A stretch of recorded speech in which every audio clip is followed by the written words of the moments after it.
Chapter 12. Battle for the Archangel. With a blinding flash of light, Akira sent a bolt of lightning towards her own parents. The gathered XCOM leaders scattered before the onslaught, but Blake and Chihiro stood their ground. The beam hit an invisible barrier just in front of Chihiro and scattered. Before Akira could ready a follow-up, her parents took the initiative. Moving with the speed and agility of a much younger man, Blake closed the distance between himself and Akira, leaving her with only fractions of a second to defend herself. Akira raised both hands above her head, and a swirling blue and purple hemisphere encircled her. Blake's sword hit the shield and deflected, causing him to step back. Akira felt a pang of disbelief rolling through her. Her own father had just tried to strike her with a sword. But there was no time to mourn feelings and sentiments. Akira spotted her mother approaching from the side and lashed out. Telekinetic energies rocked the ground. Nearby, Bradford, Asuna, and all others swayed on their feet. "Is it an earthquake?" James yelled. "Watch out! The ground is splitting open!" Shen cried. A fissure ripped open the tarmac at Akira's command, tearing the taxiway apart and threatening to drop Chihiro into a newly formed crevasse. Chihiro nimbly leapt clear of the danger and renewed her offensive. Blue soulfire erupted from her katana before she jammed the tip of the blade into the ground. Then Chihiro swept the katana from one side to another, unleashing a chaotic wave of telekinetic forces against Akira. Turning to face down the oncoming attack, Akira broke her focus a second too soon. The flat of her father's sword collided with her head, and Akira fell forward just in time to be hit by the full force of her mother's attack. The pain of both impacts caused Akira to see stars and leave her disoriented for a moment. Scrambling to get clear, Akira briefly got a look over her father's shoulder to see another skirmish breaking out nearby. "They're after the angel! Stop 'em!" Bradford called out. All of the other XCOM leaders were moving to block the Archangel. This whole time, Scarlet, Inez, and Ingrid had been slowly sneaking around the perimeter, trying to gain access to the spaceplane. Now the Robinson family moved to block their way, reinforced by Shen and Taigen. Thundering onto the scene from the shadows, Julian the android made his presence known. Even though the big machine wasn't carrying a weapon, his sheer size and weight made him into a formidable threat. Scarlet tried to emulate Akira and called out to the android, "Julian! New mission! Refuse this mission!" "Ha! I'm impressed," Julian said, unmoved. "You really thought that was going to work a second time? You meatbags are so entertaining." Then he grabbed Scarlet around the middle and lifted her into the air while the rest of the group descended upon Inez and Ingrid. Thinking fast, Akira reached out with telepathy and found the one mind she really needed to find. Or two minds. "You like causing chaos, and you seem high-strung. Why not cut a little loose?" The mental command was strong, but it was not mind control. All Akira did was briefly shut off her brother's sense of inhibition. In moments, the twins lost all control. James and Josiah went full loose cannon. Punch-drunk and full of adrenaline, they turned on their family and friends. In moments, James and Josiah went as rogue as can be, punching and kicking at both their brother Alexander and their sister Asuna. Julian immediately released Scarlet and used his body to shield Asuna, saying in a strong tone, "Danger! Miss Robinson, you are in danger!" While Asuna withdrew from the fight and vanished behind Julian, Akira lost track of the melee as both of her parents were on her again. They closed to close range. A fast-paced and furious battle began as both Blake and Chihiro tried to strike down their daughter at the same time. They had swords. She did not.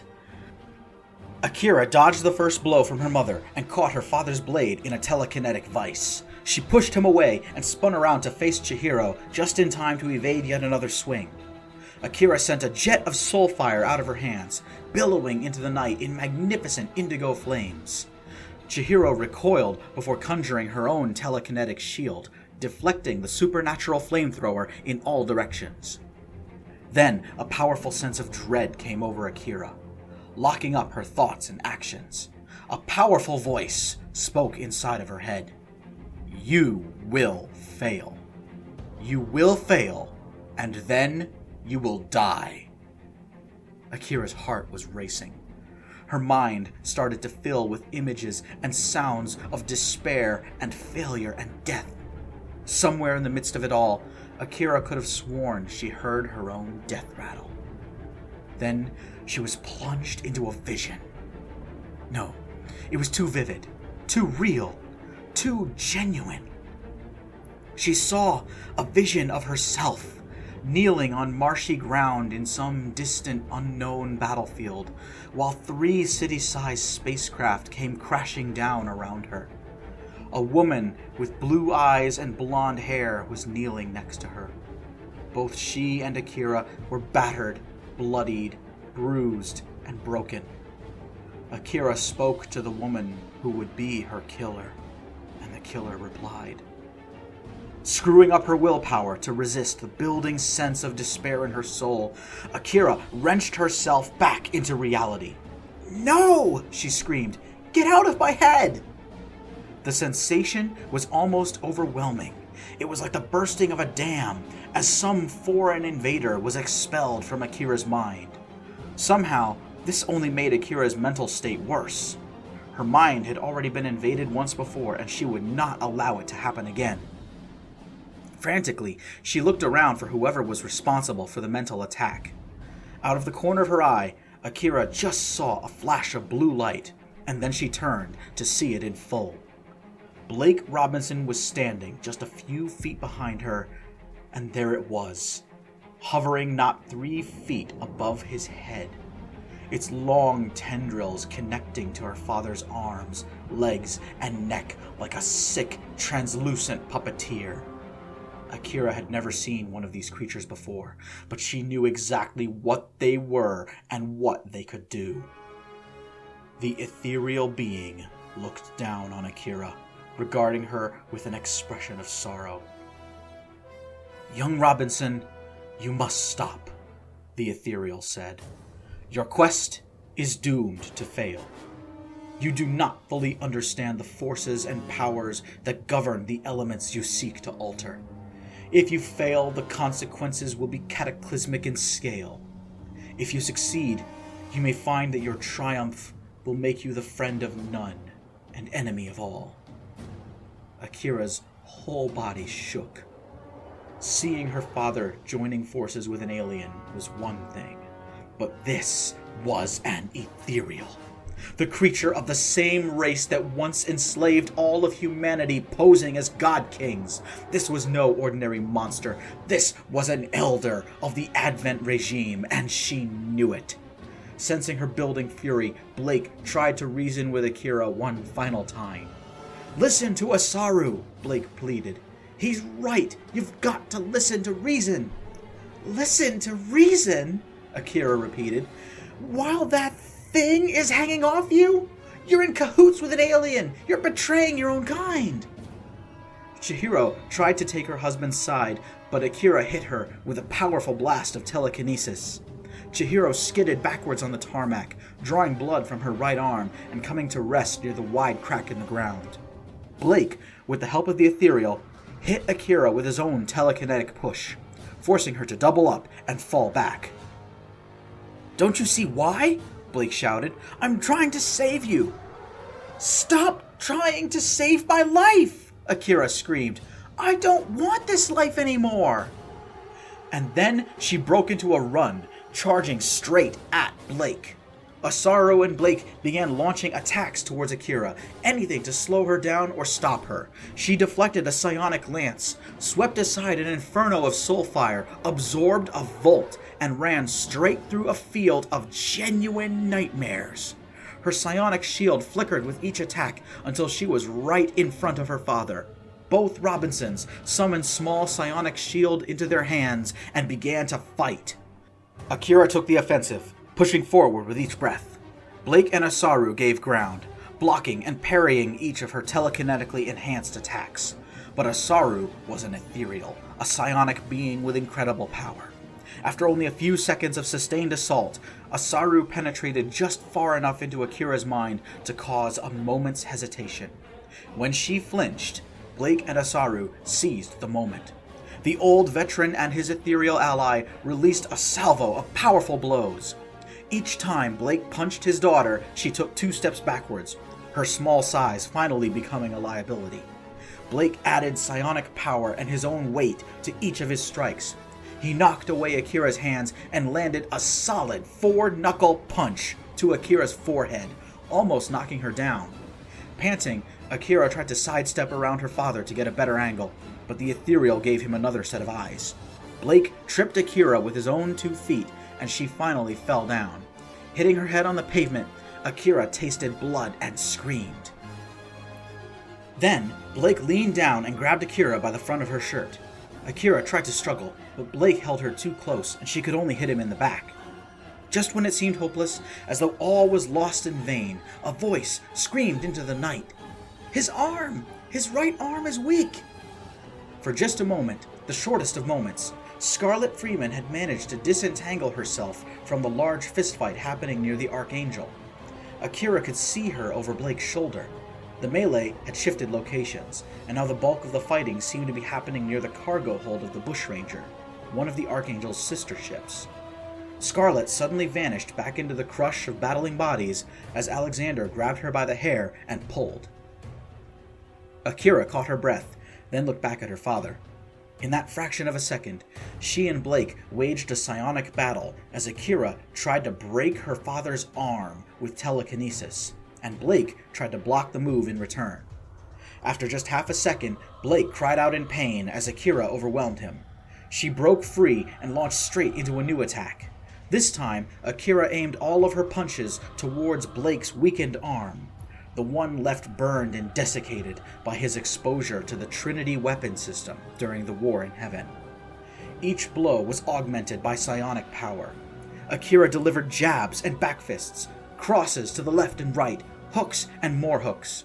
Each time, she aimed directly at her father's right arm and hand, intending to cause as much pain as possible. Blake's face contorted as he realized what she was trying to do. He backed away and turned his left side towards Akira, but she was having none of it. Meanwhile, the fight near the 2 parked spaceplanes took a turn. Taking full advantage of the distraction caused by James and Josiah, Ingrid forced her way into the cargo hold of the Bushranger. The Australian spaceplane was nearly identical to her sister ship, the Archangel. Fighting her way past Alexander, Ingrid vanished inside of the spaceplane for just a few moments. Then she emerged from the emergency exit and screamed, "I found it! I've got it!" Ingrid jumped down from the Bushranger and rejoined the fight. But now she was wearing that strange metal backpack and cuff Akira found in Site X the previous month. The device wasn't working, so Ingrid had no choice but to use the metal cuff as a blunt weapon. She lashed out and hit Emmanuel with a strong haymaker. The metal brace around her arm caught him in the chest and he collapsed to the pavement, wheezing. The fight changed in pace and intensity as Akira's companions started forcing their way towards the Archangel. Akira tried to disengage and move away from her parents, to rejoin her friends, but Chihiro was back on her feet and ready. Akira threw herself to one side and just barely managed to dodge yet another swing from the katana. Akira could perceive her mother's intentions.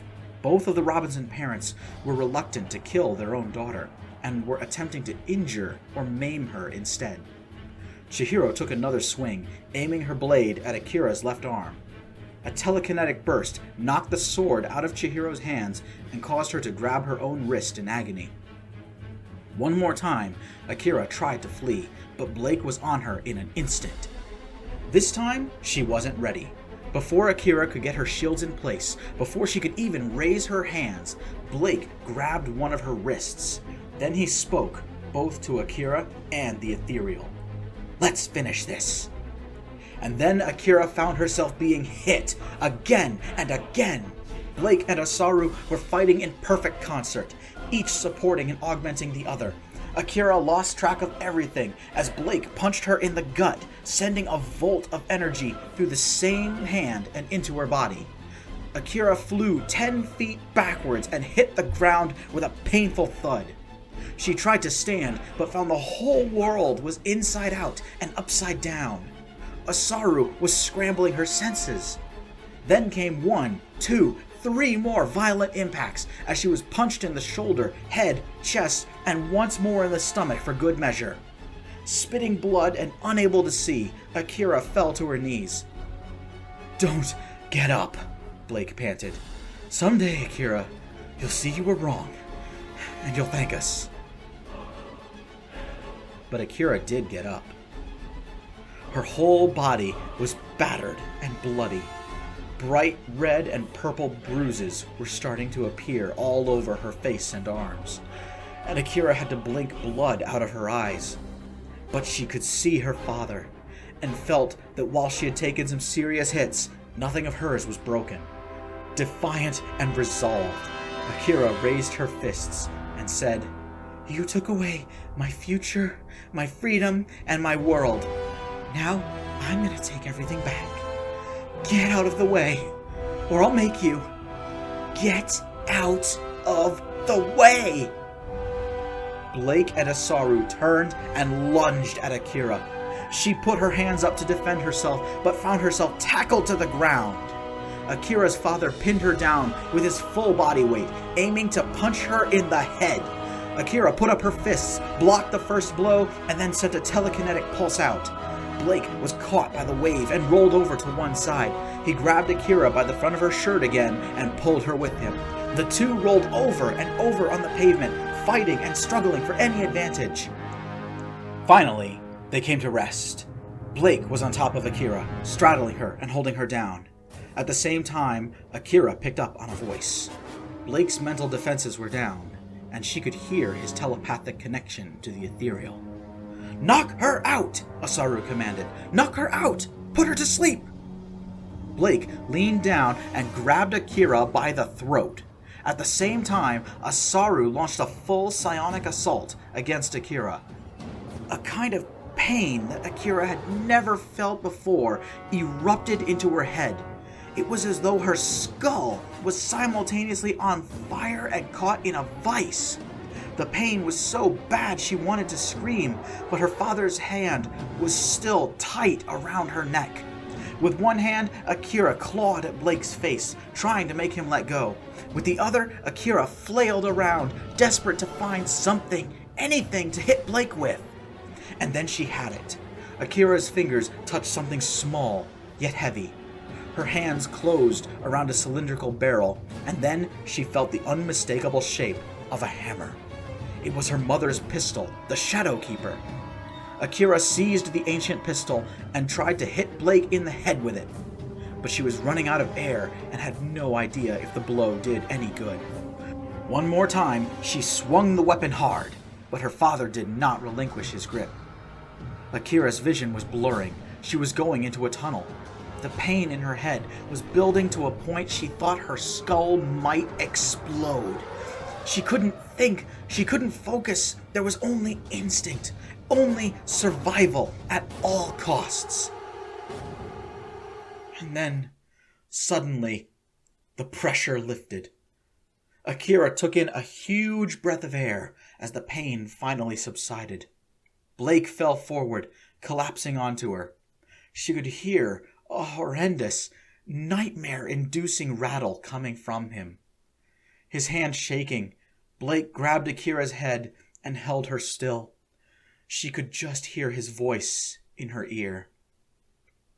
"Akira, I still... And then his grip slackened. Akira could feel something warm pooling on her chest. Feel the final expiring breath on the side of her neck. She also felt psionic energy rising up and away from Blake Robinson, as well as the definitive absence of the ethereal Asaru. Vaguely, Akira could hear screams. She wasn't able to fully process what she was seeing or hearing.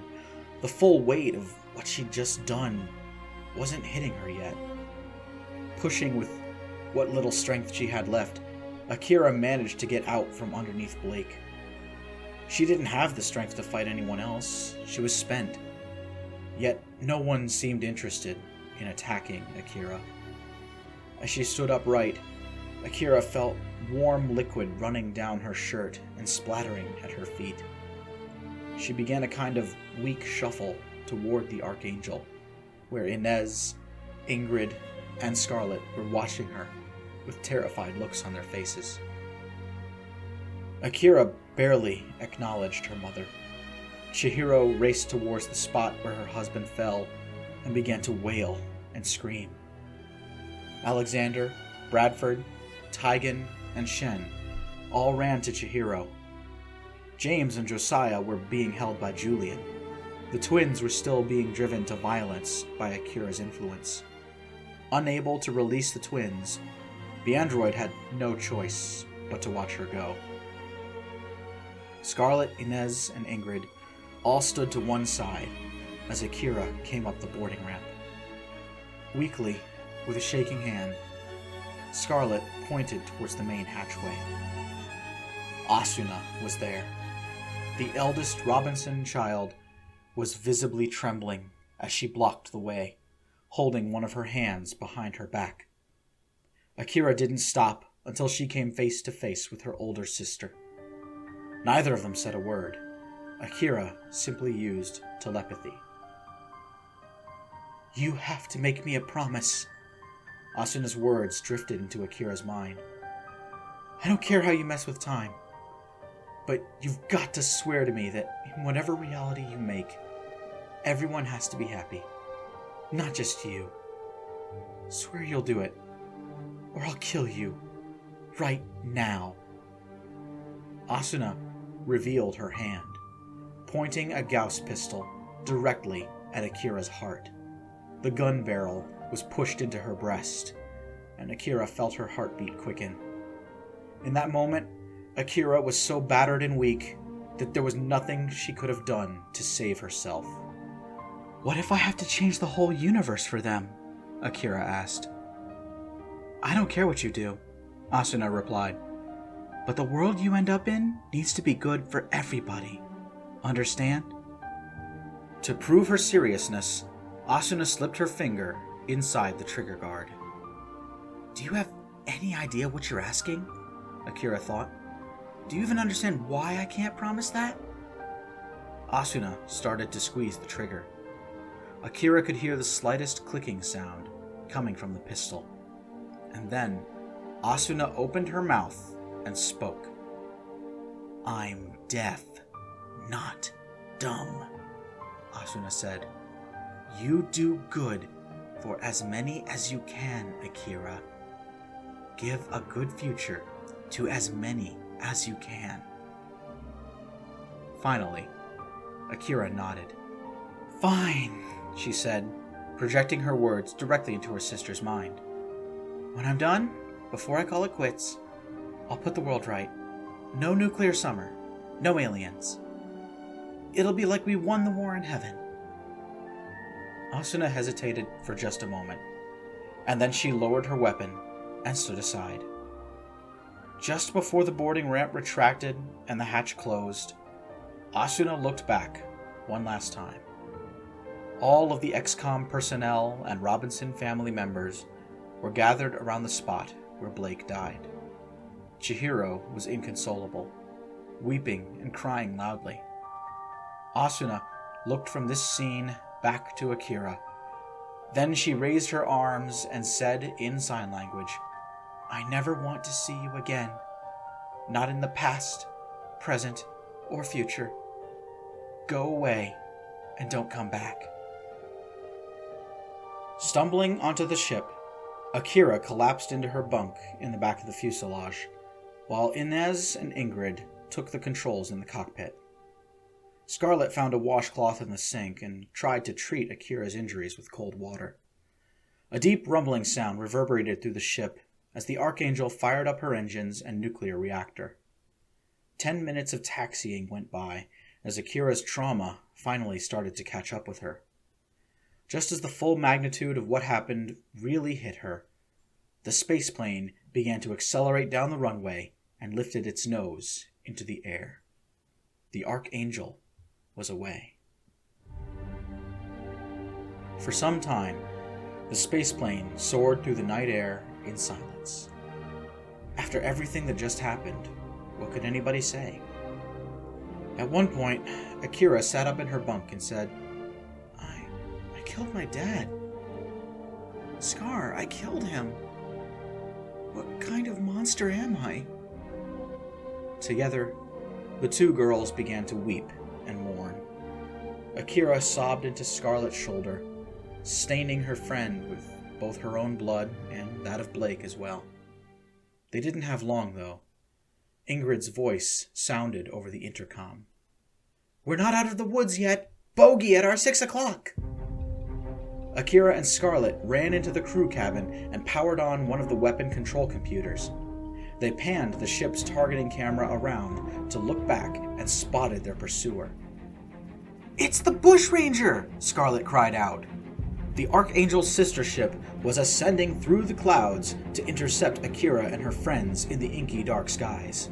As the Bushranger came closer, the ship-to-ship radio crackled, and a voice could be heard. Akira! Emmanuel Espinosa sounded like he was in a blind rage. You won't get away with this! From the cockpit, Inez took action. Of the 4 young women, she was the only one who was actually trained to fly this kind of ship. She shouted to Ingrid, Quick! They've weapon-locked us! Push those 2 red buttons on your left. That'll polarize the armor. On the screen, Scarlett and Akira saw 2 flashes of light from the top and bottom sides of the Bushranger. A moment later, 2 streaks of yellow light started racing toward the Archangel. Incoming fire! Akira screamed. Both mass driver rounds missed the spaceplane, but sailed so close by they made a loud noise. Akira and Scarlett scrambled for the control column, trying to force one of the Angel's turrets to face the Bushranger. Akira! Inez called back from the cockpit. My screen says the ammo reserve is empty. Your dad must have tried to disarm the ship. You've only got whatever's already in the chamber, so make that shot count. The Bushranger fired again. This time, there was a loud crash. Light bulbs burst, Akira's screen flickered, and the whole ship rocked violently to the left. We're hit! Inez called out. Ingrid, lock down that stabilizer before we fly apart. Somebody shoot him down! Sometime today would be nice! Scarlett and Akira both put their hands on the column, moving the targeting pipper until it was just above the Bushranger's nose. Scarlett and Akira both pushed their thumbs down on the trigger. There was a dull thud that reverberated throughout the Archangel. A single armor-piercing round sailed away, seeming to arc through the night sky before colliding with one of the Bushranger's nuclear ramjet engines. Instantly, the powerful air-breathing engine started to belch smoke and flame from its exhaust bell. A second later, the nuclear ramjet caught fire and stopped working. The Bushranger lowered her nose and started to lose altitude. After just 10 seconds, the pursuing spaceplane vanished beneath the clouds. Nobody cheered or celebrated. As the Archangel breached the top of the Earth's atmosphere and rocketed off into deep space, all anyone felt was exhaustion, sorrow, and just some measure of regret. Akira told her companions where to start searching for the progenitor hyperspace cores, and then she went back to the living area. She collapsed into her bunk and quickly fell into a dreamless sleep. 4.5 days later, it was time. The Archangel had arrived at the moon. The space above the pale surface was filled with debris and wreckage. Hulks of starships tumbled through the void, torn asunder during the great battle fought here 24 years ago. Above it all, dominating the scene, were 3 gargantuan shipwrecks, each the size of a planetoid. Derelicts and wreckage fell into orbit around these megaliths like miniature star systems. The first shipwreck was the Trinity. This battle station, hollowed out by fire, was where Jericho had died. Only a few dozen miles away, the moon-sized invader slowly tumbled in its graveyard orbit. Agamemnon barely even resembled a corpse, its bones bleached by the sun. Finally, there was the vessel that held the key to Akira's plan. Sajuk, the great progenitor battleship once worshipped as a god by most of the galaxy, was a fraction of its former self. The mighty phased cannon array was gone, as was most of the ship's bow. But the most important part of the legendary warship was still intact. A triangular hatchway was scarred and pitted from many weapon impacts, but it clearly had not been moved in the past 24 years. Inside the cockpit of the Archangel, Akira, Scarlet, Inez, and Ingrid looked at their deep, penetrating radar scan of Sajuk and collectively gasped. "It's there," Scarlet breathed. "All 3 of them are there," Inez corrected her. "We just need one," Akira finished. "Just one core, and we can finally do it. Create a whole new timeline. One where everything can be better."